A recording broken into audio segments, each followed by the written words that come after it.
अब तक टोटल 2546 लोग क्योर हो चुके हैं, जो कि हमारी ओवरऑल क्योर परसेंटेज को 14.75% तक लेके जाता है। कल से एडिशनल कंफर्म केसेस देश में 1553 आए हैं, which takes the total number of confirmed cases in the country to 17,265। Last 24 hours में 36 न्यू डेथ्स भी रिपोर्ट हुई हैं। माननीय स्वास्थ्य मंत्री जी ने कोविड-19 मैनेजमेंट की तैयारियों की समीक्षा के तहत कल Rajiv Gandhi super speciality hospital का दौरा भी किया। उन्होंने फ्रंटलाइन वर्कर्स के एफर्ट की तारीफ की, कहा कि आज जो हमारा इंक्रीज रिकवरी रेट आ रहा है वह हमारी क्वालिटी ऑफ केयर को रिफ्लेक्ट करता है। उन्होंने कहा कि लॉकडाउन 2.0 के दौरान लाइफ में डिसिप्लिन लाने से हम लोग रिच डिविडेंड्स पा सकते हैं, जिससे हमें कोविड की लड़ाई जीतने में सफलता मिलेगी। G20 एक इंटरनेशनल फोरम है जिसमें 19 देश और यूरोपियन यूनियन के नेशन मेंबर्स फाइनेंशियल इश्यूज के साथ साथ सोशियो इकोनॉमिक इश्यूज पर भी डिस्कस करते हैं। G20 के मेंबर नेशंस वर्ल्ड का 80% इकोनॉमिक आउटपुट, ग्लोबल पॉपुलेशन 2/3 और 3/4 जो इंटरनेशनल ट्रेड है उसको रिप्रेजेंट करते हैं। उस G20 के स्वास्थ्य मंत्रियों की कल एक वीडियो कॉन्फ्रेंस के द्वारा मीटिंग हुई, जिसमें कोरोना वायरस से निपटने के लिए कोऑपरेशन और कोलैबोरेशन के इशू पर डेलिब्रेट किया गया। माननीय मंत्री जी ने इन टेस्टिंग टाइम्स के दौरान सभी मेंबर स्टेट्स के साथ मिलकर काम करने के लिए भारत के कमिटमेंट को जाहिर किया। उन्होंने कहा कि भारत G20 के देशों के साथ मिलकर वैक्सीन डेवलपमेंट और ड्रग डेवलपमेंट पर काम करना चाहेगा।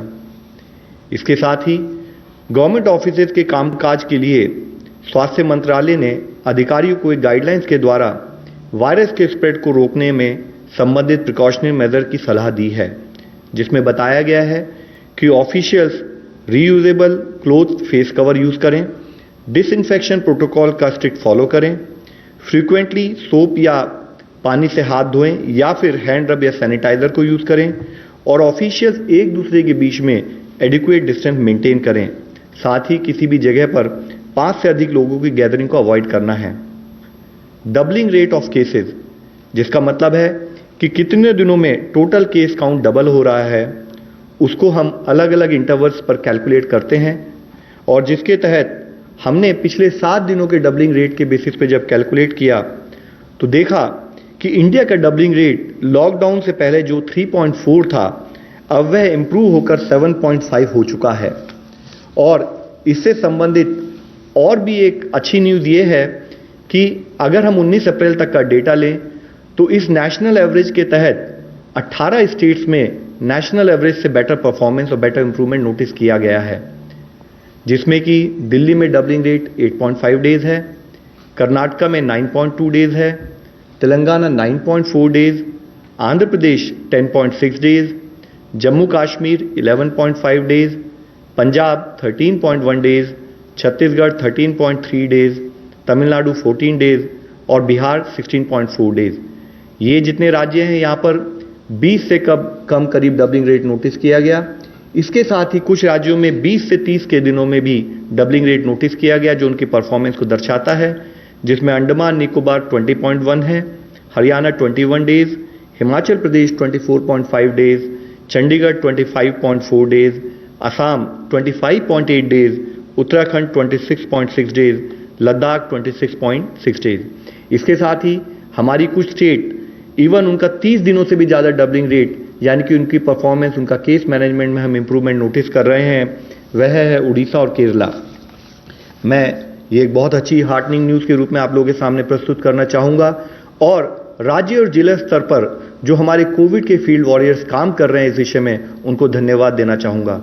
It is however we would also like to point out कि हम एक लड़ाई में हैं, हम एक बैटल में हैं और हम आराम नहीं कर सकते।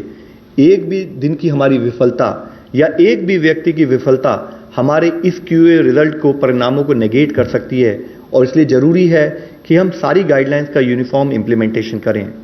हमें कुछ और राज्यों से अच्छी खबरें भी आ रही हैं, जैसे गोवा के सभी पेशेंट्स को रिकवरी के बाद हॉस्पिटल से डिस्चार्ज कर दिया गया है। अब गोवा में कोई भी एक्टिव केस नहीं है। इसी तरीके से जैसे कि कल आप लोगों की दृष्टि में लाया था माही और कोडगू, इन दोनों जिलों में जहां पर कि पिछले 28 दिनों से कोई केस नहीं आया था, उसमें एक और जिला जुड़ गया है, वह है पौड़ी गढ़वाल उत्तराखंड से।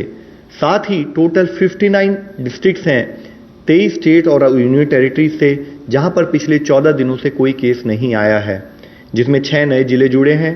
वह हैं डूंगरपुर और पाली राजस्थान से, जामनगर मोरबी गुजरात से, नॉर्थ गोवा गोवा से, गोमती त्रिपुरा से। और इससे संबंधित हम आप लोगों से रिक्वेस्ट करना चाहेंगे कि फिर भी हमें हर तरीके से सतर्क रहने की आवश्यकता है। दूसरे देशों की तुलना में अगर भारत आज इस सिचुएशन को मैनेज करने में प्रयत्न कर रहा है, उसमें जो भी रिलेटिव सक्सेस मिली है, उसका सबसे मुख्य कारण है कि इस लड़ाई में गवर्नमेंट के साथ साथ हर सिटीजन मिलकर लड़ाई लड़ रहा है। कम्युनिटी इन्वॉल्वमेंट, कोऑपरेशन और कम्युनिटी लीडरशिप हमारे मैनेजमेंट का एक मुख्य कारण रहा है। माननीय प्रधानमंत्री जी की अपील के तहत देश का हर नागरिक इस लड़ाई में जुड़कर लड़ रहा है, फिर चाहे वह लॉकडाउन का इंप्लीमेंटेशन हो या सोशल डिस्टेंसिंग से रिलेटेड बिहेवियर चेंज हो, कंटेनमेंट जोन में लॉकडाउन का स्ट्रिक्ट इंप्लीमेंटेशन हो, कॉन्टैक्ट ट्रेसिंग और सर्वेलेंस से हम हेल्थ वर्कर्स का सहयोग करते रहें और हर तरीके से फील्ड स्थाई पर पेशेंट मैनेजमेंट पर फोकस कर हम मॉर्टेलिटी को अवॉइड करें, यह हमारा प्रयत्न होना चाहिए। आज जब हम कुछ प्रांतों में रिलैक्सेशन प्रोवाइड कर रहे हैं, तो जरूरी है कि हम सोशल डिस्टेंसिंग के नॉर्म्स का पूर्णतः पालन करें, ताकि जो कोविड के केसेस कुछ जिलों में, कुछ राज्यों में कम हो रहे हैं, वे और भी कम हों। और जो जिले ग्रीन जोन में चले गए हैं, वहां पर हम सबकी रिस्पॉन्सिबिलिटी है कि वह 0 केस की स्थिति में ही बने रहें। हम सभी को पता है कि इस बीमारी की कोई अभी तक वैक्सीन नहीं है। इसकी अब केवल एक ही वैक्सीन है जो हमें सबसे ज़्यादा इफेक्टिव सपोर्ट करती है, वह है सोशल वैक्सीन यानी सोशल डिस्टेंसिंग। इसीलिए फिर आप लोगों से विनती है, आपके द्वारा सबसे विनती है कि काइंडली हमें सपोर्ट करें कि सोशल डिस्टेंसिंग और प्रिवेंटिव गाइडलाइंस का पालन देश का हर व्यक्ति एक जिम्मेदारी के रूप में करता रहे और बिहेवियरल चेंज के रूप में अपनी जिंदगी में अपनाएं, ताकि हम इस लड़ाई से।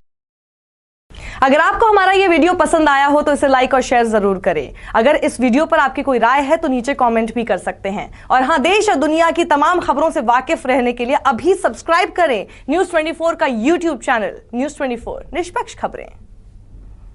बहुत बढ़िया।